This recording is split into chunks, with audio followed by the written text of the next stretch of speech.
নাহমাদুহু ওয়া নুসাল্লি আলা রাসূলিহিল কারীম আম্মা বা'দ। সূরা আয-জিলজাল আয়াত ৮ রুকু ১।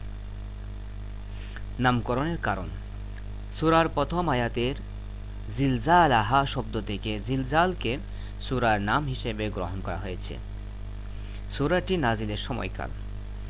সূরাটি মাক্কি জীবনে নাজিল হয়েছে নাকি মাদানী জীবনে নাজিল হয়েছে এ নিয়ে মত পার্থক্য থাকলেও এর বিষয়বস্তু এবং বর্ণাভঙ্গি থেকে অনুমিত হয় যে সূরাটি মক্কি জীবনেই নাজিল হয়েছে, কারণ মাক্কি সূরাগুলোতেই ইসলামের বুনিয়াদী আকীদা বিশ্বাস অত্যন্ত আকর্ষণীয়ভাবে মানুষের সামনে উপস্থাপিত হয়েছে, আর এ থেকে ধারণা করা হয় যে সূরাটি মাক্কি জীবনের প্রাথমিক দিকে নাজিল হয়েছে। সূরাটির আলোচ্য বিষয়। সূরাটির মূল আলোচ্য বিষয় আখিরাতের জীবন। অবশ্যই দুনিয়ার জীবনের সামগ্রিক কার্যক্রমের রোজনামচা মানুষের সামনে পেশ করা হয়েছে। মানুষের সকল তৎপরতার পরিবেশ ভাসমান রয়েছে, কোনো ক্ষুদ্র তৎপরতাও বিলীন হয়ে যায় না। মহামহিম সর্বশক্তিমান আল্লাহ তাআলা তার কুদরতে সবই সংরক্ষণ করে রাখছেন। মানুষ কল্পনাও করতে পারে না যে এই নিষ্প্রাণ পরিবেশ থেকে মানুষের সকল তৎপরতার সাক্ষাৎ তার সামনে হাজির করা হবে। আল্লাহর নির্দেশে কে কি কাজ কখন কিভাবে করেছে এবং তার পুঙ্খানুপুঙ্খ নামায়ে আমল সেদিন তার সামনে সে উপস্থিত দেখতে পাবে। বালুকণা পরিমাণ ভালো কাজের হিসাব যেমন বাদ থাকবে না, তেমনি অনুপরিমাণ মন্দ কাজের হিসাবও বাদ থাকবে না। সকল কিছুর সচ্চরিত্র প্রতিবেদন সে দেখতে পাবে। সেদিন তাকে বলা হবে, আপন কাজের প্রতিবেদন নিজেই পড়ো, তোমার নিজের হিসাব নেয়ার জন্য তুমি নিজেই যথেষ্ট।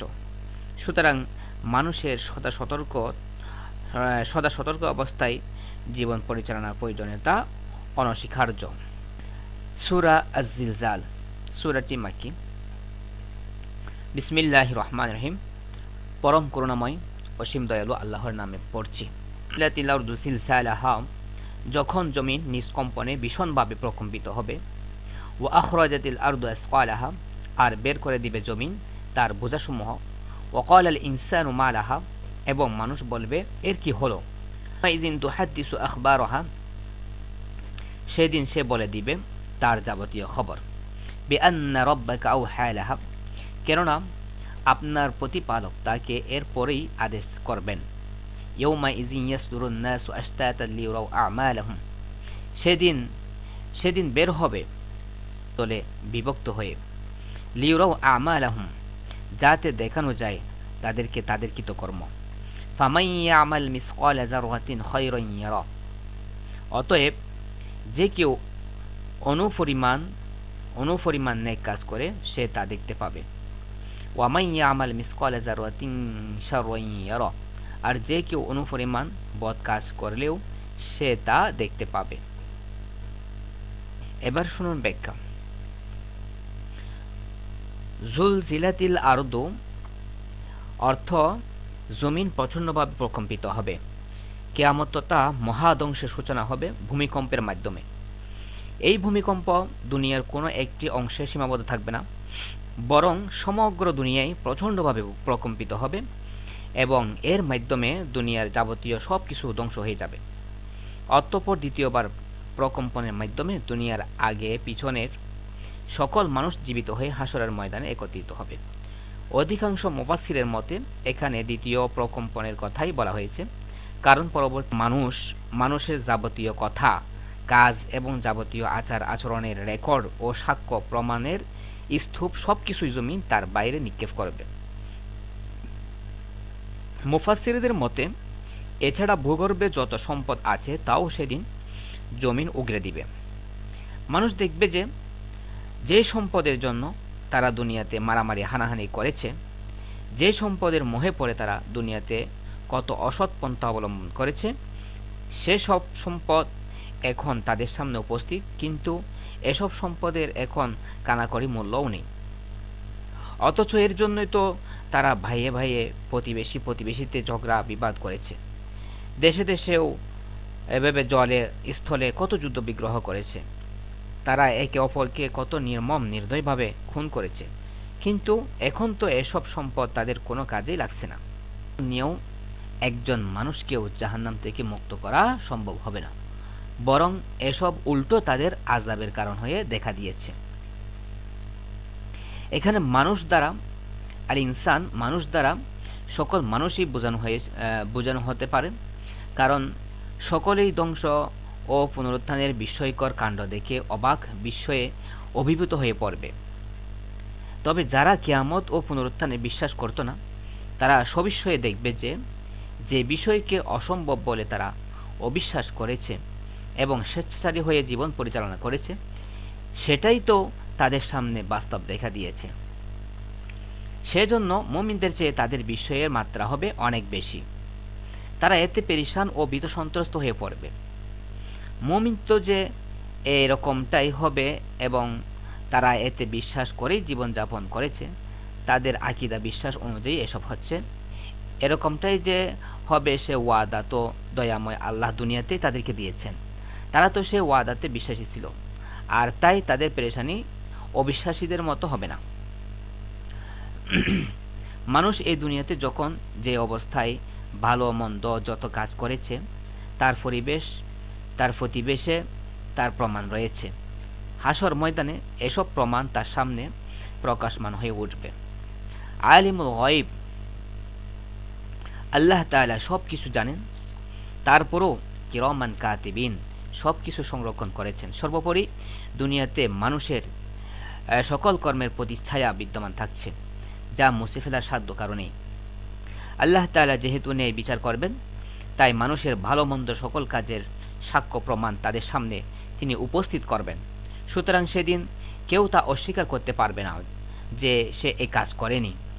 মানুষের চারপাশের প্রতিবেশে যে মানুষের কাজের সাক্ষ্য প্রমাণ থাকছে, এটা অতীতে যদিও প্রমাণিত ছিল না, কিন্তু বর্তমানে পদার্থবিদ্যায় অভাবনীয় উন্নতির ফলে এটা সকলের সামনে সুস্পষ্ট হয়ে গেছে যে যেখানে মানুষের পক্ষে তাদের সকল কাজের সাক্ষ্য প্রমাণ সংরক্ষণ করে রাখা সম্ভব, সেখানে সকল কিছু স্রষ্টা মহামহিম আল্লাহর জন্য তা কিছুমাত্র কঠিন নয়।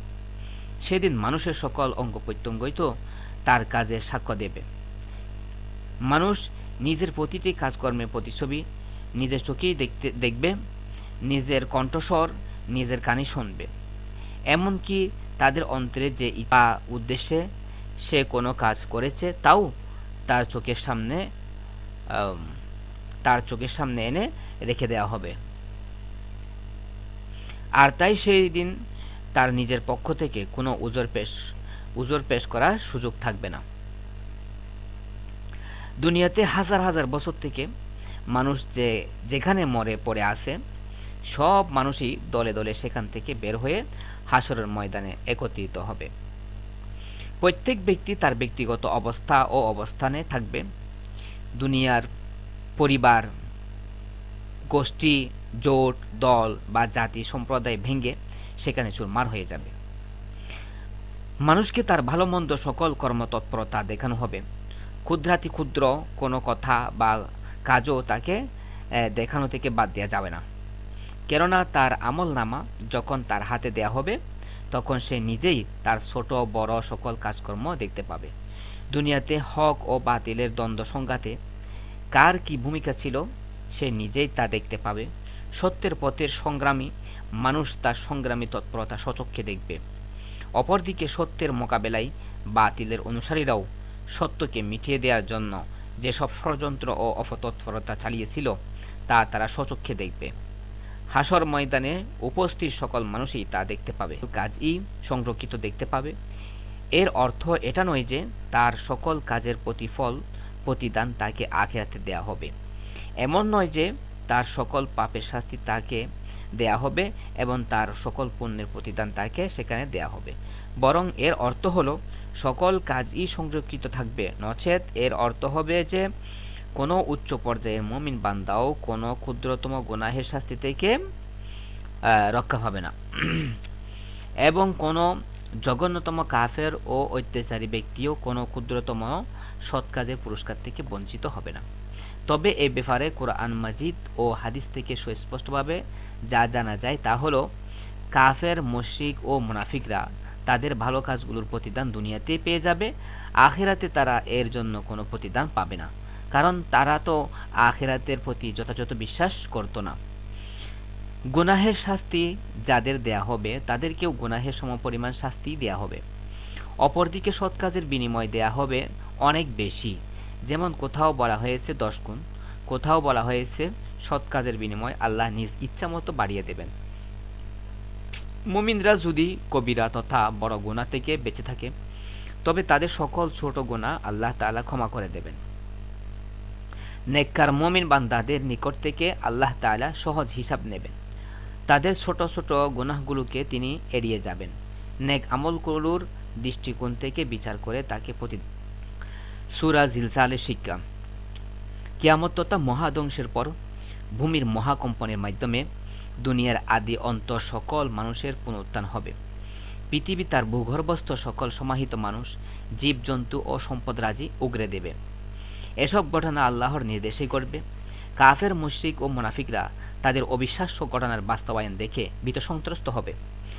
মানুষ, পরিবার, দল, গোষ্ঠী, জোট ও জাতি নির্বিশেষে তাদের সমাহিত স্থান থেকে বের হয়ে মহান স্রষ্টা আল্লাহর সামনে বিচারের জন্য দণ্ডায়মান হবে। মানুষ তার ক্ষুদ্রাতি ক্ষুদ্র গুনাহ বা ক্ষুদ্রাতি ক্ষুদ্র নেক কাজও তার চোখের সামনে উপস্থিত দেখতে পাবে। মানুষ তার সকল কৃতকর্মের পারিপার্শ্বিক সাক্ষ্য প্রমাণও প্রতিচ্ছায়া রূপে তার সামনে উপস্থিত দেখতে পাবে।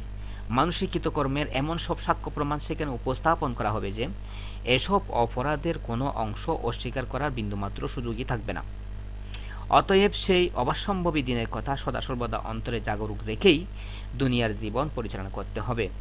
সে মহাভয়ঙ্কর দিনের কথা স্মরণে রেখে জীবন যাপন করলেই মানুষের দুনিয়ার জীবন হবে শান্তিময় ও সুন্দর, আর সেই দিন সে লাভ করতে পারবে আল্লাহর ক্ষমা ও মহান প্রতিদান স্বরূপ চিরসুখময় জান্নাত।